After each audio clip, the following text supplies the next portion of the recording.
I hope he shows up like right before the game, and they want to play him. You know, look, it's like this. I think it's like since 2015. You know, if you look at their stats, there's a lot of stats in different categories that the Steelers are actually better without him. You know, they're better in those categories since 2015 without Le'Veon, so that might be why he's riding a jet ski down in Miami right now. I don't know. That look like a wink to you? That doesn't look like a wink to me. But anyway, Kenny Powers to me. Martindale may have a point. You need to wink after that. Since 2015, the Steelers actually have a higher winning percentage, score more points, gain more yards, and are more efficient in the red zone when Bell is not on the field. Y'all can hate if you want, but Wink may have a point here. Stop saying his name. What? Wink may have a point here. What? He doesn't? Hell no. No, he doesn't have a point here. It was all tongue-in-cheek. I don't think it was tongue-in-cheek. Look, okay, let's go here. One, who's a better player? Le'Veon Bell at the position or James Conner? Who has more negative energy? Le'Veon Bell or James Negative Conner? energy? Yes. How many yards that go for? Locker room chemistry and all that energy don't matter? Okay. There's a reason why he ain't getting his contract, Marcelo. The reason why them boys wanted him in there. It was mad that he and don't now. Begging, pleading. And don't now. Okay, there we go. Let's go by the numbers, because he used numbers to support his joke. 2015 to now, numbers suggest that they're better right now with James Conner. What I hate about those numbers is, one, it doesn't respect the improvement of the players. Did anybody think maybe the O-line is actually blocking better this year? And imagine what that would look like if Le'Veon Bell was actually behind the O-line, who is disgruntled and talking about it. Maybe they're blocking better because they like the guy they're blocking for, and there's more positive energy in that locker room. Okay, I can respect that, but you're too smart to go down this road, Jason. Be a historian of the game. Remember when Tom Brady got knocked out week 1, ACL injury, missed the entire season? I was at the game. Okay, and Matt Castle came in. And you know what people started to say at the end of that year? Not me. Oh, okay, but you know what people were saying, like, wink? You know what? That team can win the same amount of games without Tom Brady. Never said. Have we not learned from history that you could put a Tony Brissett, you could put a Jimmy Garoppolo? Stop it. When Tom Brady's behind that, it's a whole different animal. Le'Veon Bell behind this offensive line this year will be a complete different animal and even better than James Conner. This is the thing. When you play the Pittsburgh Steelers, every defensive coordinator, they game plan for Antonio Brown and they game plan to stop Le'Veon Bell. They're not game planning to stop James Conner. They're game planning to stop Antonio Brown now. And he has 200 less yards this year than he had last year at the same point. Antonio Brown is suffering because they're not game planning to stop James.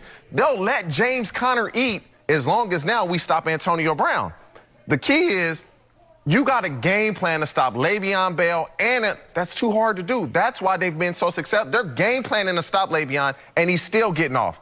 James Conner, they're not game planning to stop him. He doesn't believe that. He doesn't want Le'Veon to come back. That's why he said what he doesn't really believe that. This is why this is so easy and so simple. This is James Conner's first go-around. We see this with quarterbacks. We see this with new kids on the block. Their first go-around, nobody knows who you are. We can't prep for you. We don't know, is this a fluke year or can you sustain it? Le'Veon Bell sustained it with the game plans, with all of these defensive coordinators saying, we're going to stop this guy. And are they successful? Absolutely not. When Calvin Johnson left the Detroit Lions, everybody was like, oh, my gosh, Matthew Stafford's going to struggle. He didn't struggle because they had other guys, and it looked a little bit better. But if you ask Matthew Stafford or any defensive coordinator that faced the Detroit Lions, would you rather face them with Calvin Johnson or without?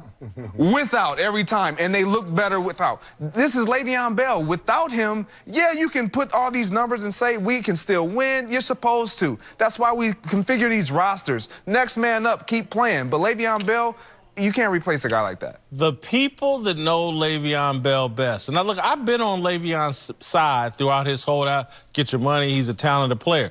But the people that know him best are the Steelers organization.